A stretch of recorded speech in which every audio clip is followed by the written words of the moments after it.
Hello everyone, my name is SiC, welcome back to Humankind.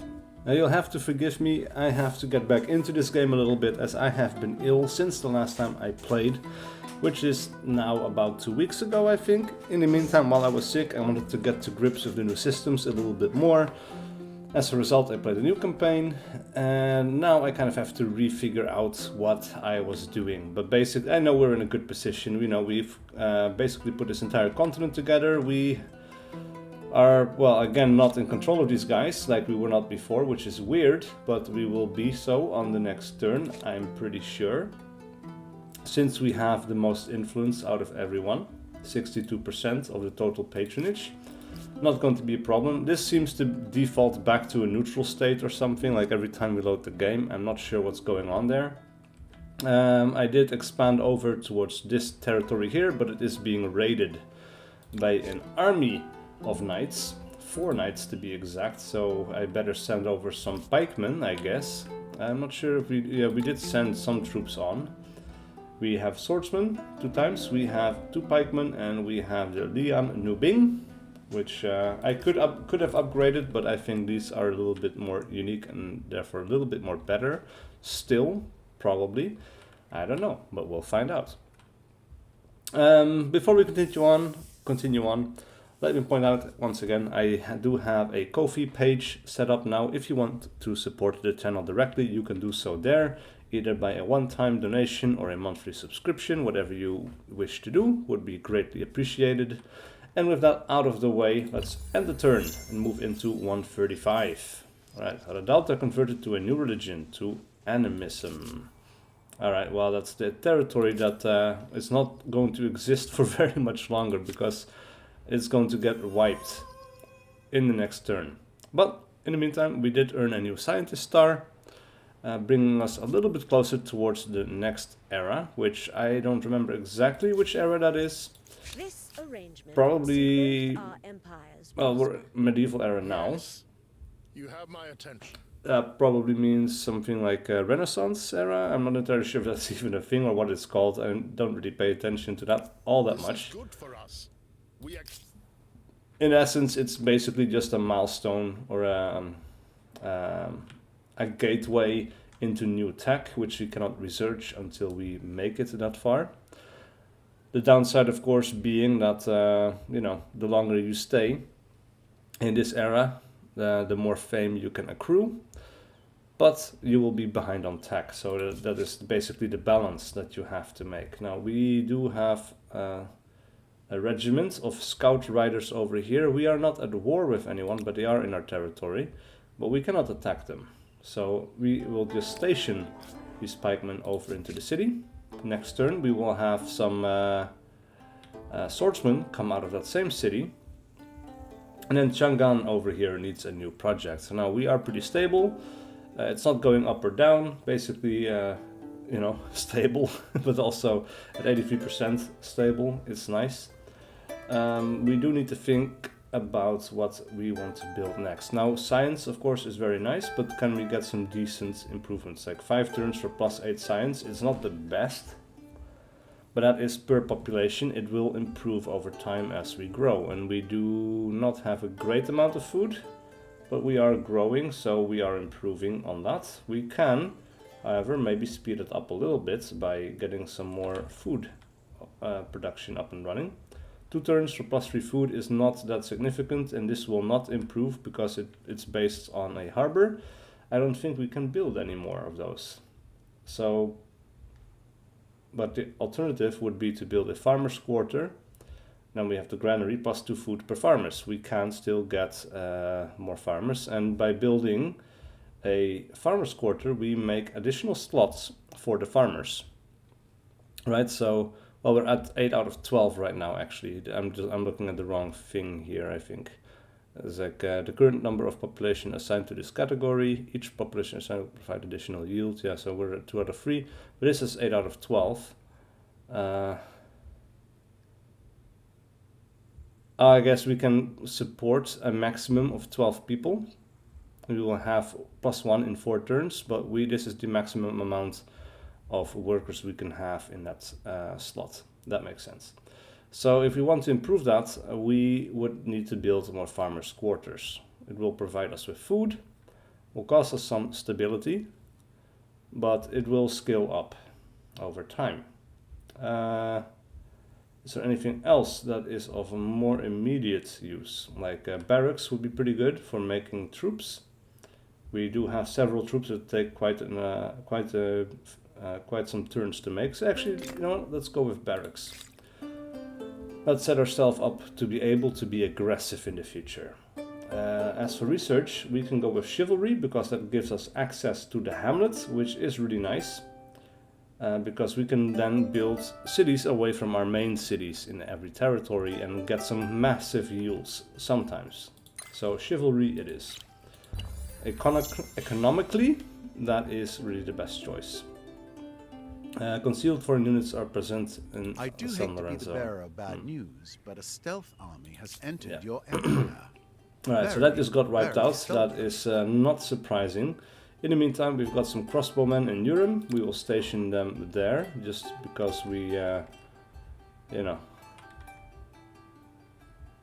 Like, do we want to... We cannot even do it. We don't have the money. But I suppose we're in friendly territory. We're in... This is friendly territory, right? Is this neutral territory? This is neutral territory? When did that happen? Interesting. Oh, we're going to grab that for sure. I'm happy these guys paused.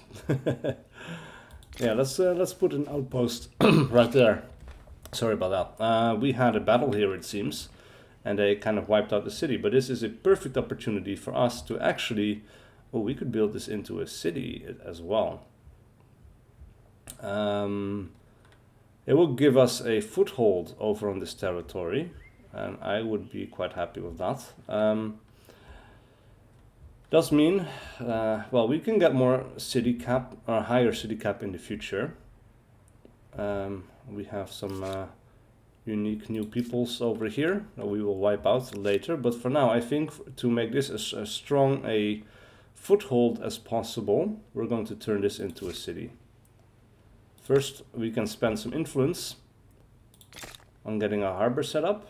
Then we'll put it into a city. That gives us the expansionist start, putting us a little bit closer towards the next era once again. Now, if we attach another territory to one of my cities, that will basically put us over the top for the next expansionist star. And then we have the Barai. Let's see if we have any strong options. We do. We do. This is really nice. We'll go with this one, I guess. And then later this could be a maker's quarter, because then it benefits more from the adjacent forest than it would from this tile, I think. And these these yields were pretty much the same. So yeah, I'm happy with that. All right. We can go up to a group of 6. Why are we going over here with a Danvigaja? Since you don't fit into this group. We could make it fit later, but maybe for now we'll just keep it at home. Or actually, no, maybe it should go over into the city so we have an extra defense there. Because this is moving on. Alright, what else? San Lorenzo can start building some stuff. We are losing some stability. We could build a commons quarter in one turn. With some decent yields, we'll build a commons quarter right there. And then Urim, stability here is going up, which is really nice. What else can we do on the short term that provides us with a lot of benefits? Stoneworks for industry on mountains and stone fields could provide beneficial as our city grows. So that could become stronger over time. It's certainly, well, plus an industry per worker slot, plus 2 workers slots in 2 turns. That is the way to go here, I would say. 5 commons quarters offer many different entertainments that are colorful, diverse, and largely legal. Alright, so these guys are moving out. That's nice. We don't have anyone able to grab this, what is it called again? Leverage, right. Alright, so with this city now established, we are going to once again try to continue moving on abroad. Unuk can build another thing. We can make another barai. Ooh, that is really nice. And we can definitely afford it in terms of stability. Plus 11 food, plus 13 industry, and plus 14 influence. That is really, really strong. Definitely a good choice. We can get plus 10 food on artificial reservoirs, though we do have a lot of food already. We might want to skip that in favor of something else in the meantime, anyway. Plus 1 science per researchers in the future. This will scale up quite nicely. Let's grab that. We do need to keep a focus on science, after all. Agrarian stars. We need 6 more population and or units within my empire to grab this, and we will be able to advance to the next turn. Now we have a civics osmosis over here in Yasodharapura. Holy crap, that's a difficult name. Legitimacy, plus minus 70% on attached outpost cost or absorb city cost. At this point, that might actually be better, so we will accept and replace it. Reason being, because we don't have that many territories left to expand to, though we do have a territory over here. We might want to go ahead and do something with that. Horsemen. Actually, can we grab some, or swordsmen? But horsemen are a little bit better maybe, in this case. We'll grab these guys here. We'll knock them out in one turn, and then they can go overseas and try to grab this territory before Harappa does. Or who are they now? The Mughals, who are actually the liege of one empire. Actually, no, these guys are captured, right? These guys are these are the vassal of Queen Samaras. Okay, so the greens are owned by the purples. Yeah, that makes sense. That tracks, I would say. Yeah, okay. As for Yasadhwarapura, we might actually want to build a stone ring over here somewhere. For the reason that I think this does emanate religious pressure from it. And this is a dead square, seems like. So we'll build it there, and we'll have the other cities that are able to build something help out with that. Yeah, but basically this will allow us to push our religion even further, because this is going to be changed to Sumerian shamanism in 2 turns. These guys are all pretty strong. They all have their own religions, but this will allow us maybe to push our religion a little bit further into that territory. Share projects, sure, yeah. Let's As feudal incredibles prove practical, 10 territories pulled together into a single megalopolis. Certain codes and the next challenge arise that is to come up with a suitably ensure a fair and honorable. Wow, that was 2 voices going through each other. It's a little bit annoying. Right, so we can make knights. They look suitably Khmer. That looks really cool. I really do like that every culture has their own unique art for all the units. You know, like that's a lot of work in a game like Humankind, where you have so many different cultures per era. So that is definitely something to be appreciated here. Alright, so we do have these guys. We could upgrade them to knights, except we don't have the money to do so. We do need to focus a little bit on money production, I guess. Let's see what we could do in terms of that anyway. It's not great, but there's probably some other things that we can do here. Plus some money generated from ongoing trade. It's not the greatest. This gives us plus 3 money per turn. It's also not that great. Public fountain actually would be nice, because our stability is dropping and it's 2 turns. So we'll go ahead and grab that. Cannot go wrong with it.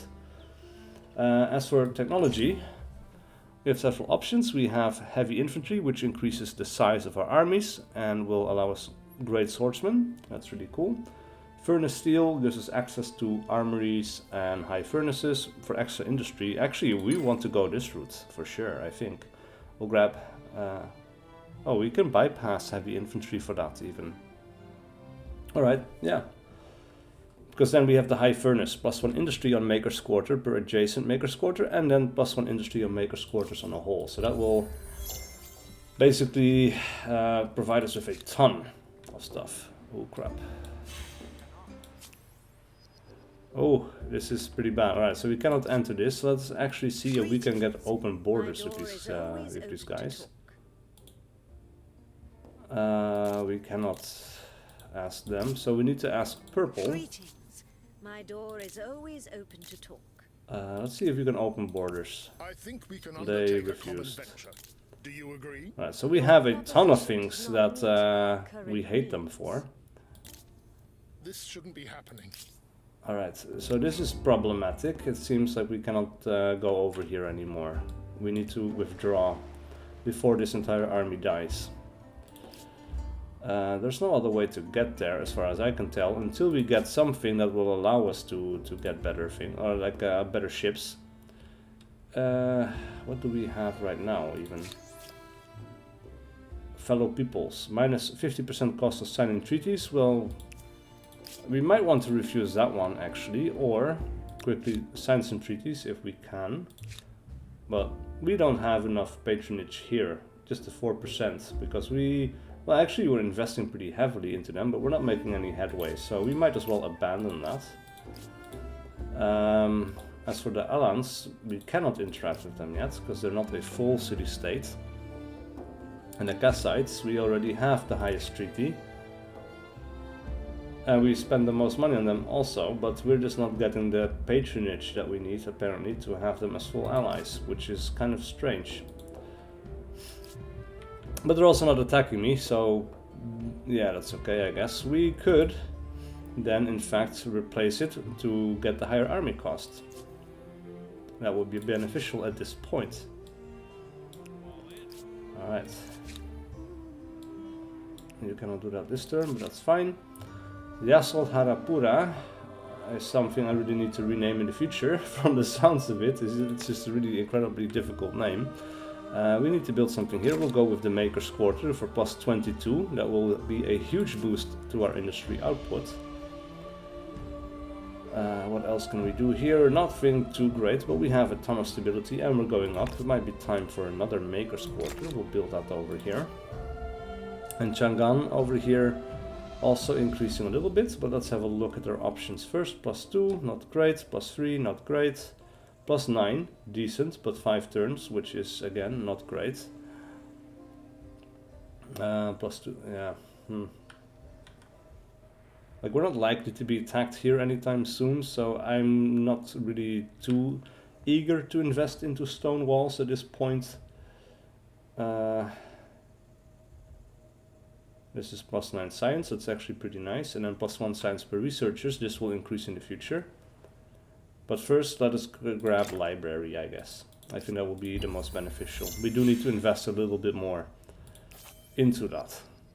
Agreement cancelled. Has cancelled an agreement. We welcome this opportunity for One of these things. They are vexed. They aired grievances against us. We follow different religions. We are much more powerful than them. Their war support is higher than us. And another empire is attacking them.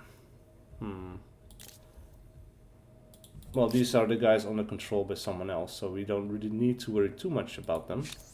A delight to see you again. They're aggressive. The Greeks here, still in the classical era. And we can actually demand this and see if they go for it. They want Yasod Harapura. Cancerous world! We will refuse. I would not inflict this proposal upon my people. They have, well, they have 2 cities. We could definitely try to go to war with them. I guess we will prepare for such an eventuality and send some troops over to gather. Meanwhile, we have Fever Pitch. One of the calendar's most celebrated religious festivities has always culminated with a traditional team ball game for as long as people can remember. But now the sport is becoming a favorite activity in its own right. Played across the empire, 2 of the best teams, one hailing from the financial powerhouse of Unuk, the other from the industrial heartlands of Chang'an, now want to vie for the title of empire champion, potentially diluting its original religious meaning. What is your position on this intended contest? We can forbid it, meaning both of these cities will become overproductive, and we will move towards authority while we are very liberal right now. We can control it, which moves us towards tradition, but we are very scientific right now. And we'll become fanatical, or we can support it and we will get a lot of stability for 10 turns. I think in this particular case we'll go with support, since it keeps our ideological axis where I want it to be. Alright, this is another one of those moments. We'll have to skip a turn. We'll see how far we can go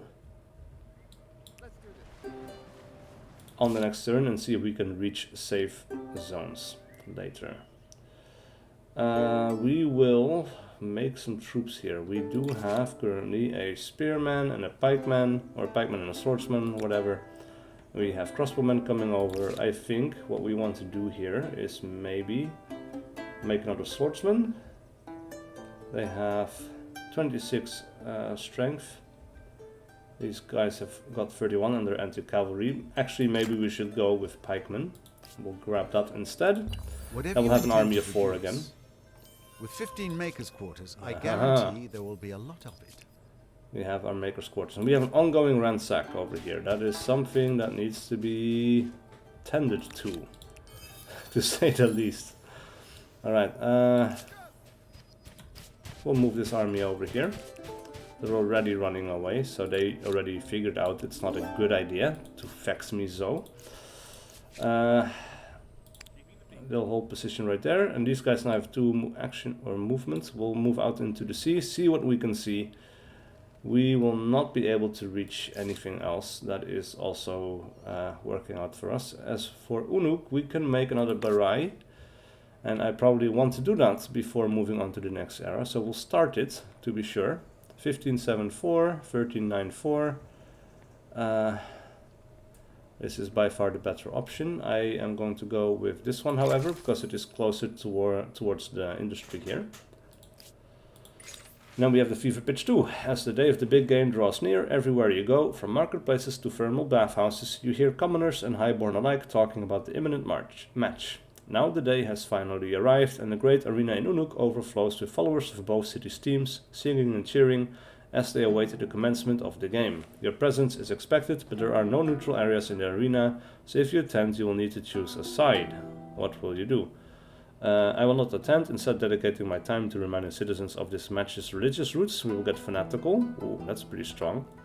Prosperous, 25 money for Unuk, and plus 20 industry for Chang'an. I'm going to go with Evangelize, because I want to push my religion even further. Now, we can enter a new era, which is the early modern era, which is basically, you know, it is in essence Renaissance era, I guess. Several of these guys have already reached it. We have the Dutch. That sucks, because I was kind of looking forward to getting the Fluit, which is a naval transport. The Joseon have been taken, which is really good for their science. These guys have got the Mughals, which we've already seen.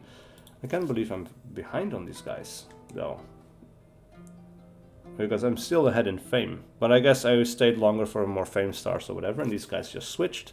So that's not the worst thing, I suppose. We could go with the Inca, which are a new culture from one of the DLCs, the South America DLC. On a Condor's Wings, plus 50% road movement speed on units. Can be really nice. Plus 3 food and districts per adjacent mountain. But we don't have a ton of mountains, I don't think. And the terrace farm, which can be built. Let's see. Must be placed next to a mountain or on a mountain. So that will allow us to build onto mountains. So that is really, really nice. And then we can build adjacent to this as well. Potentially even more powerful. And they have the Sapa Inca Guards, anti-cavalry and imperial bastions, much stronger when fighting from high ground and fortified positions. The Masai, minus 25% population consumption on all cities, and the Enkang, plus 5 food per adjacent exploitation. It's not the greatest, I guess. And they have the Masai Morans, which are a ranged unit. And they're implacable. Bonus combat strength against damaged targets.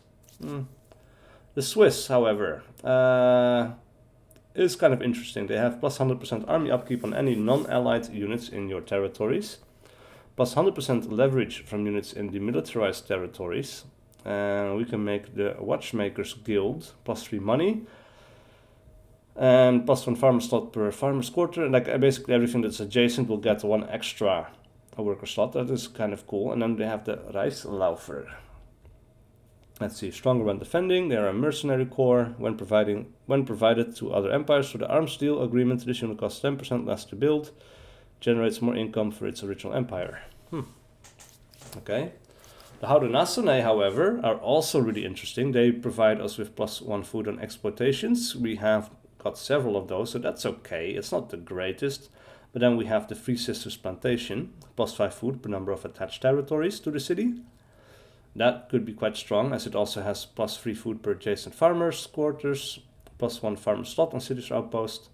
But then we have the Rotiskenrakete, which only require a research to be finished. They are a gunner and they are a stealth unit, which, stealth has been reworked in this update. And they're just a cool looking unit, man. I mean, yeah, that might be a contender. The Ming, -25% cost of enacting civics, canceling civics, and +10 influence per number of enacted civics. That could be quite strong, I would say, since we do have quite some civics. Can we see how many? Not right now. The Grand Tea House, +1 influence per districts in territory, +2 influence per adjacent district counts as command quarters. Okay, and the rocket cart, that could be quite cool, but we need 2 gunpowder and we don't have any of that yet. Ottomans, really good for being aggressive, but again, we don't have access to gunpowder. We can research it, and then they could be quite good. Being part of an assault or a sortie, like this could be really good if we want to grab more territory than where we are, and that might actually be where we want to go with this. Honor and Glory, +3 combat strength on unsupplied units. Interesting. For the Spanish, with the Catedral Gotica, +1 faith per population, +3 faith per adjacent district. This would really settle us as like a religious powerhouse. And they have the Conquistadores, which also need gunpowder. They have El Dorado, generates additional money from winning battles and ransacking. So again, a very warlike culture. And the Indo-Japanese, with the Naginata Samurai, with an honor code preventing its army from retreating. Not the greatest. +1 influence per population, that could be quite strong, and it's inherent. And then the Terra, to boost even that, +2 influence, +3 faith, +5 influence per adjacent mountain. And the Venetians. Money and influence with the Gallius. The Gallius, inner sea mastodons, much higher combat strength than in coastal waters. Requires 2 gunpowder, which we don't have. I am leaning towards the Haudenosaunee. Or the Swiss, for the fact that it's one of our new DLC diplomatic things. It works well economically and defensively. But I do want to have gunpowder units, and we can get these. So I'm going with Haudenosaunee. There we go. Geography, cartography, algebra, optics, astronomy. It's a time of discovery and exploration. But discoveries are not made solely by traders and adventurers. Those who explore with ships and caravans would go in circles without those who explore with pens and parchment. A stable, successful, ecologically pragmatic culture. There is something to be said for matriarchies. Alright, so now we're getting Haudenosaunee walls, which it's interesting. Oh, that's quite cool. Alright, we are in a new era. An army will be lost at sea. Yeah, unfortunately, we are going to have to pull these guys back. Not much we can do about that. We'll pull them out back on land as well. We can, in the meantime, also show we have unclaimed wonders that we could grab. Currently, Machu Picchu has been taken. All of your other cities gain food equal to 50% of the food produced by Machu Picchu city. That could be really, really cool. But St. Basil's Cathedral here could be even better for us if we want to push our faith. Santa Maria del Fiore also can be nice, with influence per territories under the religion's influence on territories following your state religion. That would be a nice second option maybe. but this will be good for pushing it, I think. But this is plus 25, but this plus 1 faith per district. Over time, this will compound quite significantly. The Palace of Versailles, however, also one of the new wonders. Minus 20% leverage action cost for the owner of Versailles Palace, plus 20% leverage action cost for all other empires. We might actually want to go for this simply because it's new. You might be more interested in seeing how that works, and it does give us access to, well, allows us to be more flexible, right, with the leverage we do have, making maximum efficient use out of it. Now, how the Free Sisters plantation. We do have quite a lot of food here. I'm not too concerned. Stability slightly dropping, but easily fixed by building a Commons Quarter later. For now, we're going with a Maker's Quarter. Food here again really good. Production also really nice. What else could we do here? Plus 5 science. We'll do that in 1 turn. Really quick, just for the plus 5 science, because I want to keep up on that. Anything else we can do here? Plus 3 science is not that great. What about science districts? Plus 8 over here. Pretty nice. We'll grab that. We could build another next to it. Now we're being attacked, so we are going to have to deal with that, but I'm not too worried. We have crossbowmen and pikemen. We have 2 pikemen, 2 warriors, and the Lian Nubing. Alright, we might want to switch these guys out. And these guys will be here. Keep them in the back, and then we'll end the deployment right about there. But these guys need to be protected from, especially these guys, need to be protected from pike units. Ooh.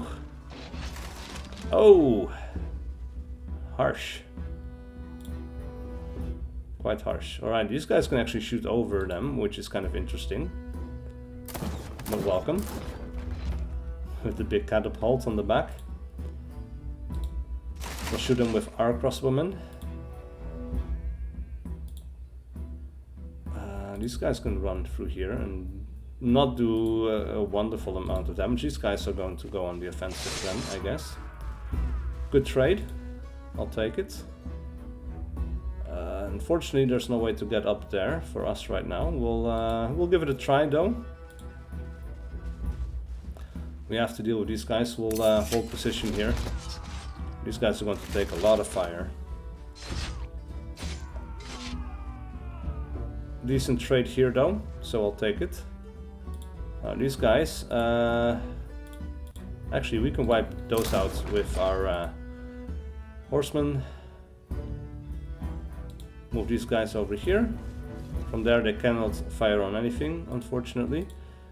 We'll have our pikemen go on the offensive and take these guys out. Unfortunately, this probably does mean they're going to get killed on the next turn, though these guys can also go on the attack, and that will be the way to go here, I think.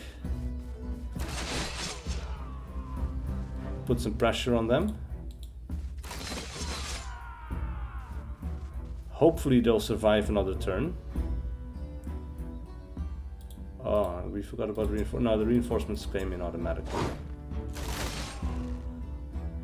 Alright, so that is 1 blast of bolts. It's quite some damage, unfortunately, but they'll survive. Oh, crap. That is not great. We'll move these guys out of the way. Then they can fire. We'll move them up onto the hill, so they can fire. Nice. These guys are going to have to withdraw, but unfortunately I don't think we will be able to survive this attack, unfortunately. We could go ahead and wipe out these guys though, and that will prevent a little bit more damage.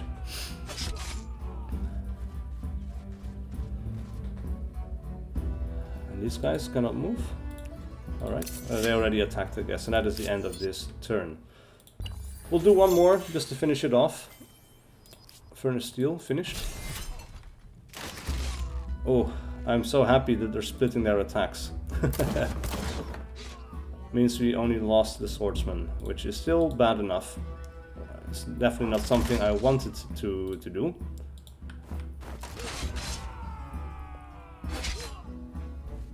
but at least we will not lose anymore. Victory. These guys cannot join. They have to heal up. We'll move the army. Civics, osmosis. Minus 30% of industry cost. As opposed to what? Plus on common strength on units. Not sure. Nothing to do with that. So we can refuse this. And we'll refuse it. Then, what else is there for us to do? Plus 12 industry on high furnace. That is the sort of stuff that I was looking for. That is complementary with our new tech that we just finished researching. Next up, I think, heavy infantry. And with that, I've been playing for about 35 minutes, I see. So that is quite some time, and it is about time to put a cut in here. Thank you so much for watching. Please do leave a like and a comment below if you enjoyed this content and wish to see more. I will see you guys for whatever video I do next.